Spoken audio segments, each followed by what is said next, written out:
Sunak, Rishi, I want to thank you for your solidarity, your clear, unwavering support from the minute this war began.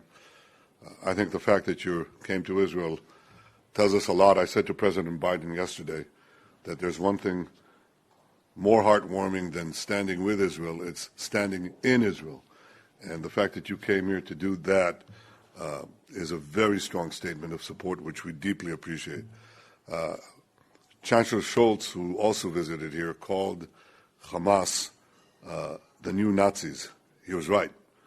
You fought the Nazis 80 years ago, resolutely, and the entire world supported your action. President Biden called Hamas worse than ISIS. He's right, too. Hamas are the new Nazis, they're the new ISIS, and we have to fight them together, just as the world, the civilized world, united to fight the Nazis and united to fight Hamas. It must together now stand with Israel as we fight and defeat Hamas.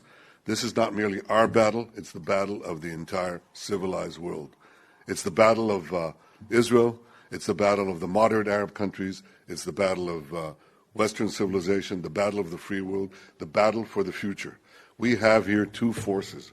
One is an axis of evil led by Iran through Hezbollah, Hamas, and others that want to bring back the Middle East to the Middle Ages, to an age of bondage and war and slavery and annihilation. And the other force is the forces of progress and humanity that want to push the Middle East into a world of peace and prosperity.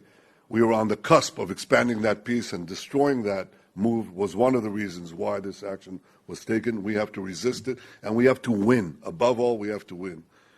We have to release the hostages. You have nationals. Understand that, I know you do, that we have their children, babies, women, elderly, Holocaust survivors, and your nationals. And we have to work together in every way possible, and we're doing that, to get them back. I appreciate the fact that you also sent some military forces into the region. We discussed practical cooperation on many fronts, and I value that very much. 80 years ago, Prime Minister, the civilized world stood with you in your darkest hour. This is our darkest hour. It's the world's darkest hour. We need to stand together, and we want to win. And this is why I value your support, and the fact that you're here. We must win together. That means that this is a long war, and we'll need your continuous support. There'll be ups and downs. There'll be difficulties. The people here are united. They're prepared to take the necessary action.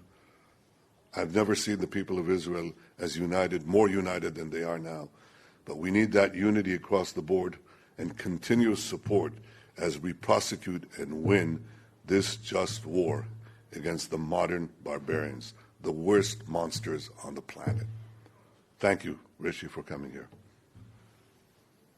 Well, Prime Minister, thank you for your warm words and for welcoming me to Israel. I'm just sorry to be here in such terrible circumstances. In the last 2 weeks, this country has gone through something that no country, no people should have to endure, least of all Israel, which has lived through some of the most awful scenes, the spectre of violence and terrorism every day of its existence. And I want to share the deep condolences of the British people and stress that we absolutely support Israel's right to defend itself in line with international law, to go after Hamas, to take back hostages, deter further incursions, and to strengthen your security for the long term. Now, I know that you are taking every precaution to avoid harming civilians, in direct contrast to the terrorists of Hamas, which seek to put civilians in harm's way. But I also want to thank you for the support that your government has given to the families of British nationals caught up in this horror, including your efforts to release the hostages, secure their release, and I know that we will continue to cooperate, particularly with regard to the British nationals that are involved. Can I also say that we have seen the scenes over the past day that have shocked all of us, particularly at the hospital, and we mourn the loss of every innocent life, civilians of every faith, every nationality who have been killed. And we also recognise that the Palestinian people are victims of Hamas too. And that is why I welcome your decision yesterday that you took to ensure that routes into Gaza will be opened for humanitarian aid to enter. I'm glad that you made that decision. We will support it. We're increasing our aid to the region, and we will look to get more support to people as quickly as we can. The last thing for me to close on is this. You describe this as Israel's darkest hour.